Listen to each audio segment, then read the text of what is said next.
Hello बच्चों, आज हम पढ़ेंगे नेक्स्ट टॉपिक समस्थानिक, जिसे हम आइसोटॉप्स कहते हैं। समस्थानिक क्या होते हैं बेटा? एक तत्व के ऐसे परमाणु जिनकी प्रोटॉन संख्या समान होती है किंतु न्यूट्रॉन की संख्या या द्रव्यमान संख्या भिन्न भिन्न होती है, उसे हम समस्थानिक कहते हैं। ठीक है, अब ये क्या है बेटा? प्रत्येक तत्व के प्रकृति में समस्थानिक मौजूद हैं। सपोज़ हाइड्रोजन के समस्थानिक हम देखें H11, H12 और H13। ये हाइड्रोजन के 3 समस्थानिक हैं। इसका नाम प्रोटियम, इसका नाम ड्यूटेरियम और ये ट्राइटियम। बेटा इसको हम D से भी डिनोट करते हैं और ट्राइटियम को हम T से भी डिनोट करते हैं।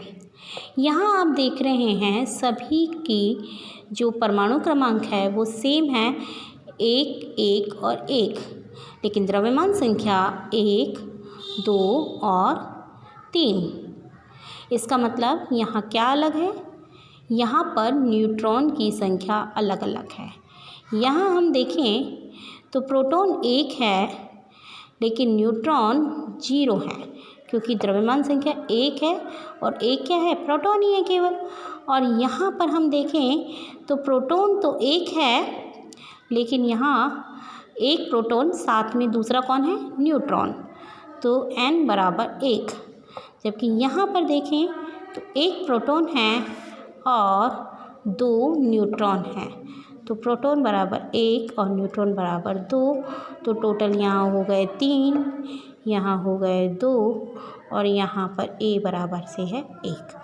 तो समस्थानिक की परिभाषा यही है कि किसी तत्व के समस्थानिक से आशय है कि ऐसे तत्व जिनके परमाणु क्रमांक तो सेम है लेकिन द्रव्यमान संख्या या न्यूट्रॉन की संख्या अलग अलग है, उन्हें हम समस्थानिक कहते हैं। प्रकृति में सभी तत्वों के समस्थानिक मौजूद हैं। जो समस्थानिक अस्थायी होते हैं वो विकिरण उत्सर्जित करते रहते हैं, उन्हें हम रेडियो एक्टिव समस्थानिक कहते हैं, जैसे C12, C13 और C14। कार्बन के 3 समस्थानिक हैं। ये जो समस्थानिक है ये अस्थायी है और विकिरण उत्सर्जित करता रहता है, अर्थात ये कैसा है? रेडियो एक्टिव है।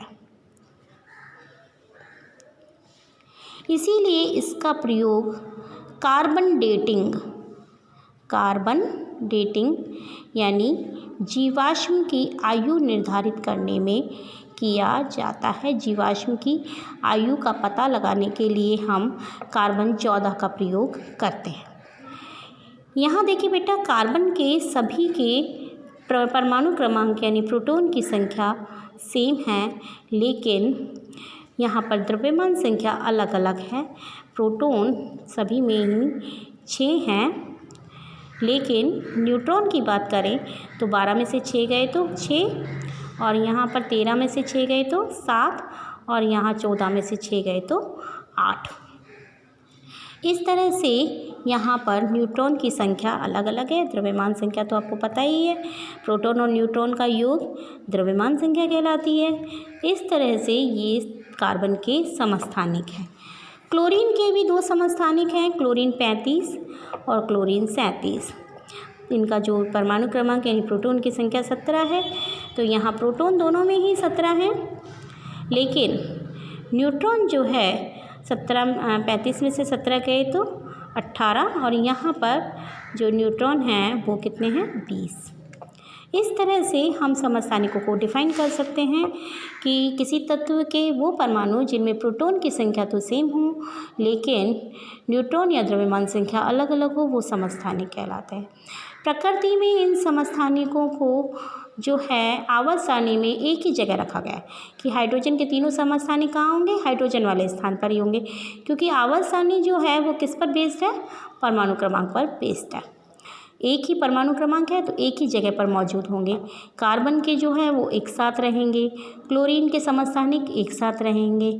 तो ये हुआ समस्थानिक। समस्थानिकों के बेटा भौतिक गुण तो समान होते हैं, लेकिन रासायनिक गुण इनके रासायनिक गुण तो समान होते हैं, लेकिन भौतिक गुण अलग अलग होते हैं, क्योंकि इनके परमाणु क्रमांक सेम हैं। ठीक है, अब अगली बात हम जो है नोट्स में देख लेते हैं एक बार कि एक तत्व के ऐसे परमाणु जिनके प्रोटॉन संख्या समान हो किंतु न्यूट्रॉन की संख्या या द्रव्यमान संख्या भिन्न भिन्न हो, समस्थानिक कहलाते हैं। प्रकृति में सभी तत्वों के समस्थानिक मौजूद हैं। समस्थानिकों के भौतिक गुण अलग अलग होते हैं किंतु रासायनिक गुण समान होते हैं। समस्थानिकों को आवर्त सारणी में तत्वों के साथ ही रखा गया है।